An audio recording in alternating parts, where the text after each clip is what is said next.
আপনাদেরকে কি করতে হবে, কি ডকুমেন্টস, কি ক্রাইটেরিয়া রয়েছে, সমস্ত কিছুই আজকে একটি নিউজ থেকে আমরা আপনাদেরকে ভিডিওর মাধ্যমে তুলে ধরেছি। তাই চলুন ভিডিওটা শেষ পর্যন্ত দেখবেন, আর দেরি না করে আমরা সম্পূর্ণ যে নিউজ আছে স্কলারশিপ সম্পর্কে সেটাকে বিস্তারিত জানার শুরু করব। প্রথমেই আমরা নিচের দিকে চলে আসব এবং এখানে বলা হয়েছে যে সীতারাম জিন্দাল স্কলারশিপ, এই স্কলারশিপে প্রতি মাসে আবেদন করলে 5,000 থেকে 500 থেকে 2500 টাকা অবধি কিন্তু এই সহায়তা পাওয়া যায়। এবার কারা কারা পাবে এখানে কিন্তু কিছুটা বলা হয়েছে। মাধ্যমিক, উচ্চ মাধ্যমিক, কলেজ পরীক্ষায় পাশ করে পরবর্তী উচ্চতর পড়াশোনার জন্য যুক্ত যে ছাত্রছাত্রীরা তারা কিন্তু এই আবেদন করতে পারবে।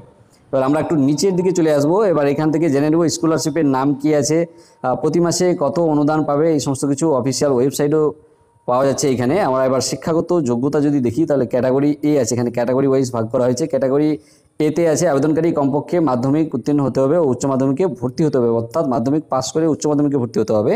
আর মাধ্যমিকে নাম্বার কমপক্ষে 70% হতে হবে এবং মেয়ে হলে তাকে কমপক্ষে 65, অর্থাৎ মেয়েদের জন্য 5% ছাড় আছে। সঙ্গে পরিবারে বার্ষিক আয় 2.5 লক্ষ টাকার কম হতে হবে। আর এই ক্যাটাগরিতে সর্বোচ্চ 30 বছর পর্যন্ত ছাত্রছাত্রীরা কিন্তু আবেদন করতে পারবে। তো আপনারা প্রথম এ ক্যাটাগরিটা বুঝতে পেরেছেন। আমরা এবার বি ক্যাটাগরিতে যাব।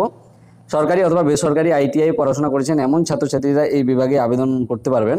এক্ষেত্রে ছাত্র হলে পূর্ববর্তী মাধ্যমিক অথবা উচ্চ মাধ্যমিক পরীক্ষায় কমপক্ষে 50%, আর ছাত্রী হলে 40%, 10%-এর এখানে কাট অফ রয়েছে মেয়ের জন্য, শতাংশ নাম্বার পেতে হবে। এখানে সর্বোচ্চ 30 বছর বয়স পর্যন্ত করতে পারবে। আর বার্ষিক যে আয় সেটা কিন্তু 2.5 লক্ষর কম হতে হবে।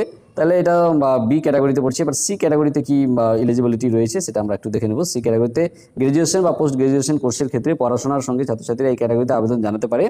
এক্ষেত্রে ছাত্র হলে তাকে পূর্বের পরীক্ষায় কমপক্ষে 65% পেতে হবে, আর ছাত্রী হলে 60%, অর্থাৎ মেয়েদের জন্য 5% ছাড় এখানেও, এবং পাশাপাশি 2.5 মানে 2.5 লক্ষ টাকার কম হতে হবে। এক্ষেত্রে সর্বোচ্চ 30 বছর বয়স পর্যন্ত কিন্তু আবেদন করতে পারবে। বয়সটা 3টে ক্যাটাগরির জন্যই কিন্তু সেম বলা হয়েছে। এবার আমরা ডি ক্যাটাগরিটা দেখে নেব।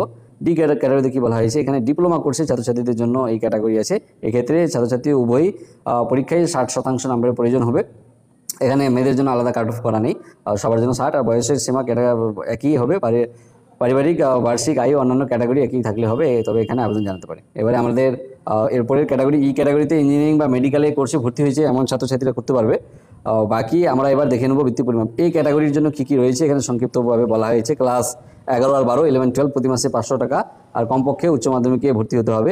বি ক্যাটাগরিতে বলা হয়েছে আইটিআইয়ের জন্য 500 টাকা, আর সরকারি 700 টাকা, বেসরকারিতে সরকারিতে 500, বেসরকারিতে 700। সি ক্যাটাগরিতে গ্র্যাজুয়েশন কোর্স ভর্তি 1000 টাকা, 800 টাকা সাধারণ বিভাগে জেনারেলে, আর 1000 টাকা শারীরিক প্রতিবন্ধী যারা হ্যান্ডিক্যাপ্ট আছে ফিজিক্যালি তাদের, 1200 টাকা সাবেক বিধবা অবিবাহিত মেয়ের জন্য পোস্ট গ্রাজুয়েটে, 1200 টাকা সাধারণ বিভাগের। এই সমস্ত কিছু কিন্তু এখানে এই ভিডিও নিচে বলা হয়েছে। এবার হচ্ছে ডি ক্যাটাগরি ডিপ্লোমা কোর্সে 1200 টাকা ছাত্রী আর 1000 টাকা ছাত্র। ই ক্যাটাগরি ইঞ্জিনিয়ারিং কোর্সে 1700 টাকা ইঞ্জিনিয়ারিংয়ের ছাত্রী, 1500 টাকা ইঞ্জিনিয়ারিংয়ের ছাত্র। মেডিকেলে ছাত্রী 2000, ছাত্র 1800, আর ইঞ্জিনিয়ারিং প্লাস পোস্ট গ্রাজুয়েটের ছাত্রী 2500, মেডিকেল ইঞ্জিনিয়ারিংয়ের পোস্ট গ্রাজুয়েটের ছাত্র 2300। এখানে কিন্তু পুরো নোটিশটাই দেওয়া হয়েছে, আপনারা চাইলে দেখে নিতে পারেন। প্রয়োজনীয় নথিপত্র কী লাগবে এটা কিন্তু খুবই জরুরি। অ্যাপ্লাই করার জন্য অবশ্যই নথি লাগে।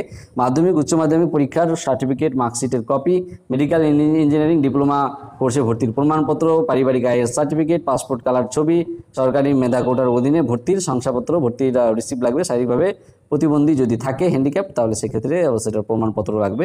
আর আবেদন পদ্ধতি এখানে বলা হয়েছে, আমাদের ছাত্রছাত্রী তাদের অফিসিয়াল ওয়েবসাইটে গিয়ে আবেদনপত্র ডাউনলোড করতে হবে, হাতে কলমে পূরণ করে জমা করতে হবে। আর অনলাইন আবেদনের কোনো পদ্ধতি নেই, তাই অফলাইনে হবে। আবেদন পাঠানোর যে ঠিকানা আছে এইখানে বলা হয়েছে ঠিকানাগুলোকে এই জায়গাতে। আর আমরা একটু নিচের দিকে চলে আসবো, ওই ঠিকানাতে আপনারা পাঠাতে পারেন।